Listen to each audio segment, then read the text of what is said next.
Hey, welcome back to Income Trading 101. Today is August the 3rd, 2023. I'm making this video pretty late in the evening. So this is using the end of day pricing from August the 3rd, 2023. And obviously, you most likely won't be able to use this information for your own portfolio until tomorrow morning on August the 4th, Friday, August the 4th. So thank you guys for watching. Thanks to you guys that are already subscribed to the channel. If you have not subscribed, please go ahead and hit that subscribe button. It doesn't cost you anything, but it really does do a lot to help me out, and I appreciate you doing a solid for me. So let's go ahead and get into a little bit of Starbucks. I could probably use a little coffee, but I'm just going to power through this right now. It's too late to have caffeine anyway. So look at this Starbucks, right? We see that high up in the 126 range. Let's see. Looks like the high was 120. Yep, 126.10 back on, when would that have been? July 26, 2021. So it's a while ago. In fact, we normally do just look for a year of data. So I'll be tightening this up. But let's just see where we are. I always like to see where we are relative to where the stock has been, because you never want to assume that you're sitting at an all-time high or all-time low because you didn't pull the data on in. And I'm going to go ahead and do this to the 1 month just so we can see everything. So you can see how high our current price is. This is the monthly chart that gave me the view all the way back here to 1992 when Starbucks went public. So I'm going to kick this back to the daily data.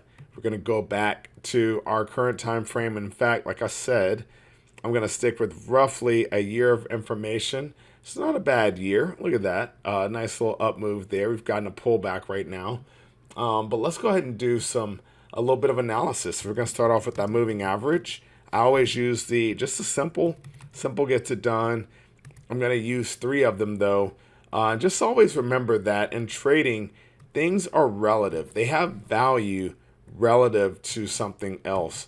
Most things don't have a value in and of themselves. So if I say the 10-day moving average is, $30, that means nothing unless I tell you that it's $5 above the 20-day, right? So because of that, I like to use a few different symbols. So you saw me set up the 10-day. If you've watched any of these videos, you've seen me do this before. I do a 10, a 20, and a 60-day to start off with. That 10-day is going to be my buy signal. The 20-day is going to be my sell. And then the 60, it's like 3 months of data just that I can be aware of. So let's go ahead and do that. And when I look at this over here, I'm going to tighten this up. We'll look at it visually.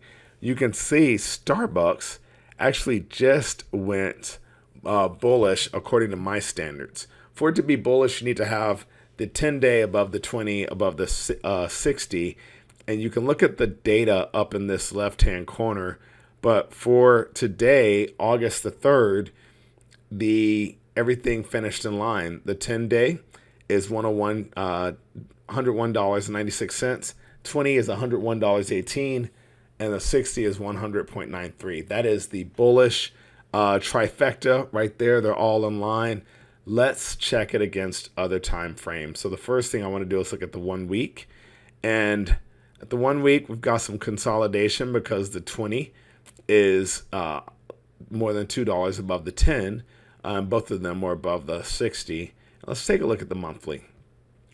So when we look at 1 month data tabs, we actually are bullish with wow, look at that. The 10 month, the 10 period is actually $9 more than the 20, which is $4 more than the 60. So that is positive, very much so, seeing that we are very much on an up move on the month and on the day. Let's drop it down to 4 hours just to get a sense of what's going on intraday. So intraday, we've got some consolidation because the 20 is above the 10. Both of those are above the 60. Let's take her down to the 1 hour. At the 1 hour, you actually have bullish with the 10 period above the 20, above the 60. We'll just go one more lower. Let's look at the 30 minute. 30-minute has consolidation because the 20 is above the 10, but below the, and both of those are above the 60. So if the 10 period were to pull back above the 20, I would say that that was positive. But the main thing is make sure that you focus largely on the time frames that make sense for your trades. So if you're going to hold a trade for several days, then the daily charts matter, the weeklies matter. If you're going to hold it for months, definitely the month data range matters as well, and probably not so much the 15 or the 30 or the 45. But I like looking at the short term data just so that I can find a good entry point in the day, and then I want to manage my trade using something that is more in line or more aligned with the duration of the trade that I intend to have. So if I'm going to hold something for hours, I'm going to look at minutes and hours. If I'm holding it for days, I'm going to look at weeks and days. If I'm holding it for years, I'm going to look at weeks and months to try to catch the bigger moves. You never want to make a short-term decision that has large ramifications for the longer position period. So that's another reason to make sure all is in line. The other thing about Starbucks to point out that I did not point out earlier is that they did announce earnings a few days ago, and they were up. The earnings was 5% higher than expected. That's pretty nice. And they have a dividend coming up next week. So FYI, I mean, this is nice. You've got a $100 stock. They pay roughly $2 a year in dividends, so about 2% dividend yield. Real dividend yield, just looking at what they pay out relative to the stock price. So something else to keep in mind for those of you who intend to own the stock. So let's get rid of this. We're going to check out a momentum indicator. You guys know I like the MACD. We're going to look at this moving average convergence divergence. So you can see on that big drop move, you had a crossover here back in May, and price did, or the MACD line and signal line did move below the zero line. You had another positive cross though, June the 12th, and we've sort of hovered. We just now, or just last week, saw that both the signal and the MACD line are above zero. So that actually bodes well for being bullish. You can see the last time it crossed over here, it had a pretty nice run up in the stock price. So I'm not going to do the MACD across multiple signals or multiple time frames. I actually just like to use it in the daily now. And finally, we're going to do a little fib analysis. I'm going to start off with this little peak up here. Take it down to the low there and just see how we're looking. So we did cross that 38.2% retracement. We have not gotten to the 50, which would be really interesting. That's interesting. That would be that 105 level.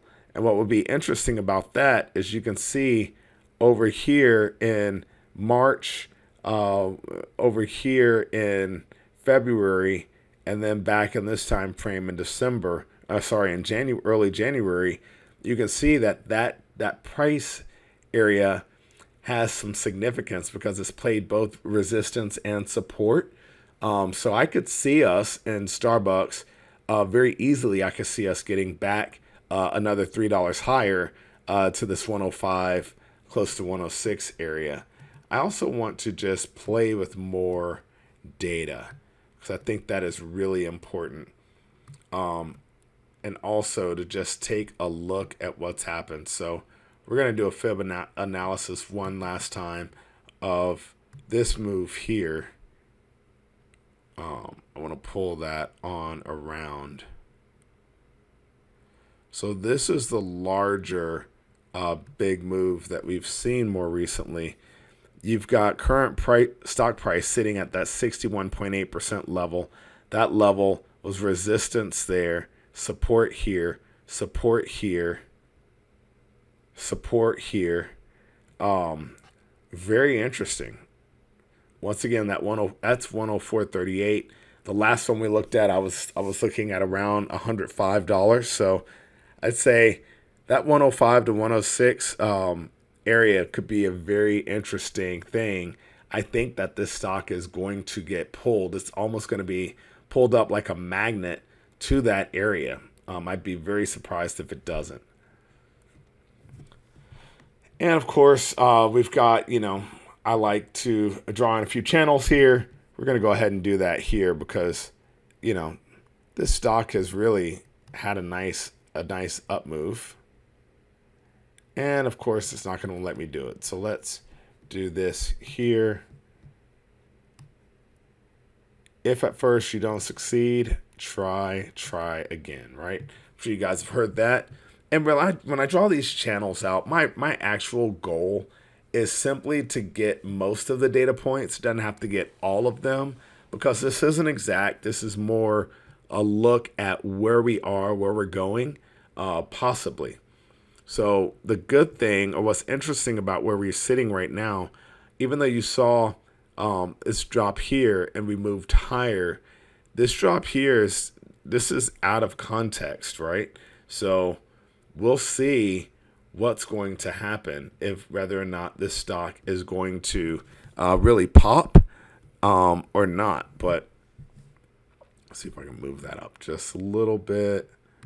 So there you have it. I'd say $97 to $105. I would expect this stock to stay in. Doubt it's going to go much above that. I'm going to take a quick look at the options charts. I'm looking at the August 18th expiration.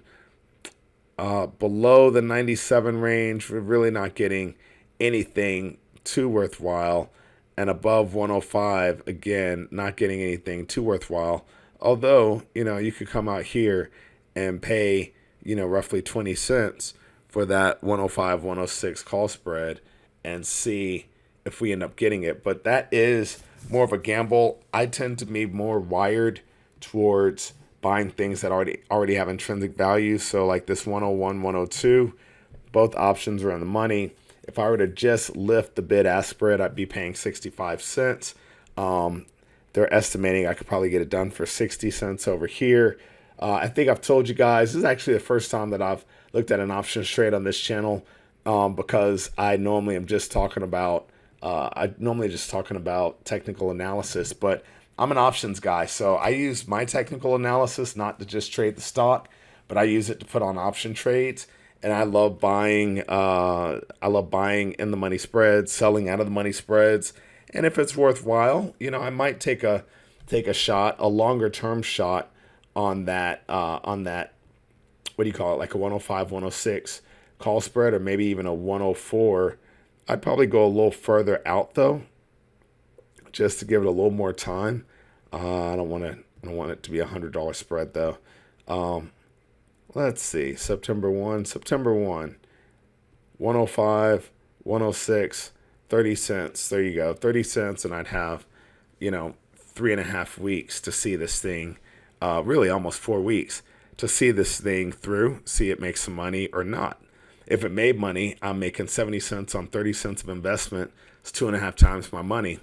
Those kind of returns I like. I always have liked. So anyway, that is it for today's show. Thank you guys so much for watching. Again, smash the like button. Leave me a comment if there's a company you'd like to see me analyze. And also, go ahead and hit that subscribe button. Do your boy a favor. I'm going to be coming out with a few more things here soon just to further support and support you guys, show some love. So thank you so much for watching, and good luck on Friday, tomorrow trading. Happy trading. Bye-bye.